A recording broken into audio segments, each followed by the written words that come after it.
forward, we're looking in detail at what happened in order to move forward in a better way. And challenging the NCAA by our statement, not by a formal appeal, but just by our statement, will serve that process. Why should we do that? Well, the past chairs of the Senate, as you can, I didn't know there would be a statement, but the past chairs have essentially echoed a lot of the things that are in the statement that are on the floor that we're discussing. I suggest that if there's some way to put that into the minutes, that we do that, because most senators were able to see it, and it's extremely relevant. So why would we do it? Well, again, the claims by the NCAA are false as regards student athletes.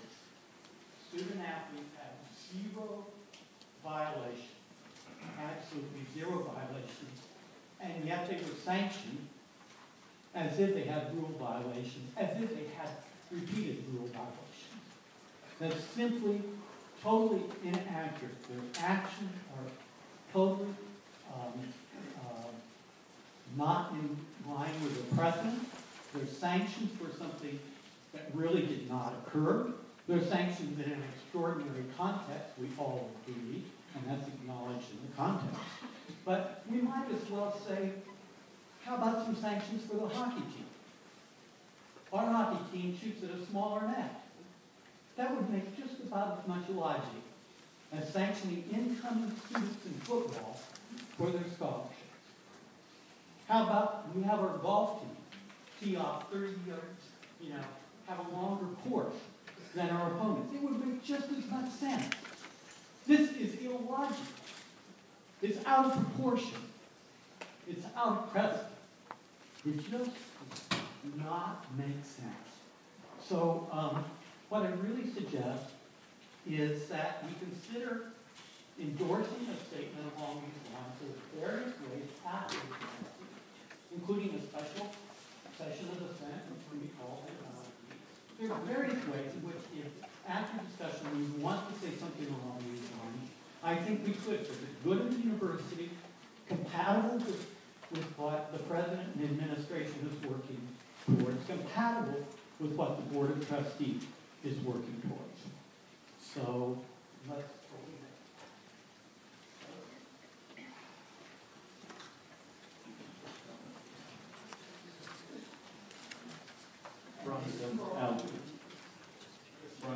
Altoona.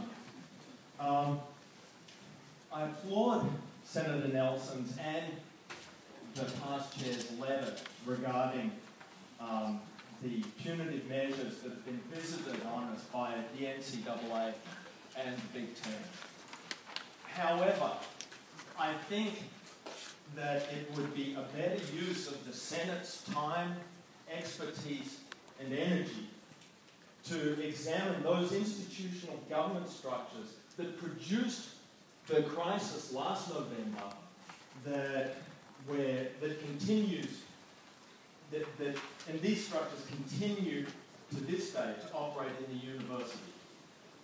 I'm not criticizing President Erickson or Chair of the Board of Trustees, Karen Peets, or any of the other administrators and trustees of this university. Unfortunately, there are limitations, structural limitations, on their ability to communicate with each other and others in governance and to act on those communications that happen to be structural. And these led to last November's crisis and contributed to the way in which the university was compelled to respond to the NCAA. And that response has caused us a lot of grief. That's why we're here today. I'm afraid that if we don't address those things and do that post-haste, then we will find ourselves in another scandal that will be caused by those same structural things. And this with all good intentions. We all know what the road to hell is paved with. I'm afraid we've taken a few steps along that road. I don't want us to go any further. So it would be remiss of the Senate to fail to examine and report on those. So to that end, while I appreciate these suggestions, I think 1 and 2 are somewhat misguided. The others, on the other hand, I think are worth examining, particularly those in which the Senate is examining the governance structures at the university and reporting on them to the other players in governance at Penn State.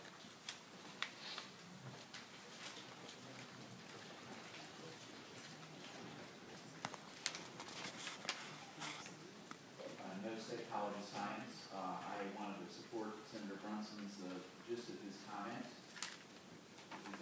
Yeah.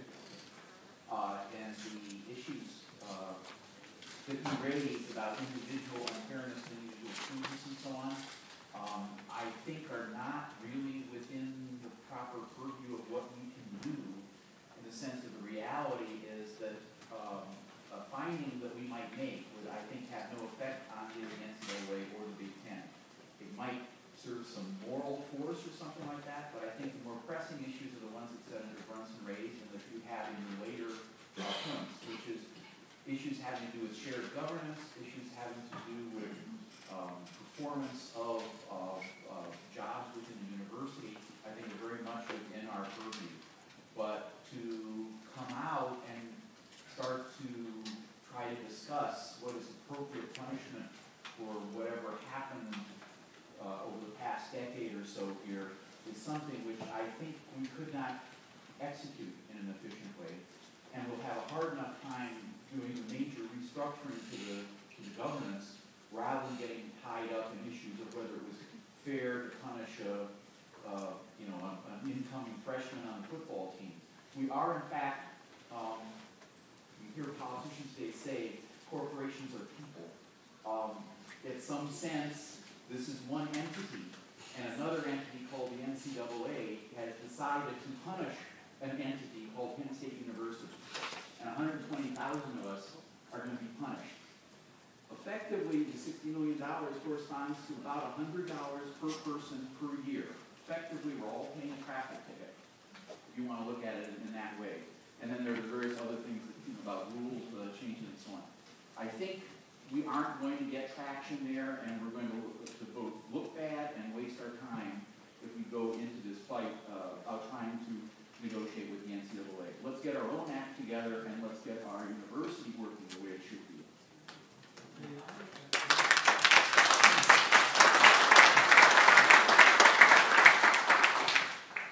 I agree with both of you that the issues of government and the things that we can do better in the future are absolutely essential.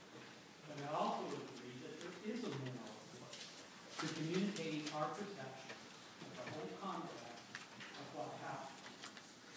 I think it would have a positive effect upon the future ways in which the NCAA deals with us.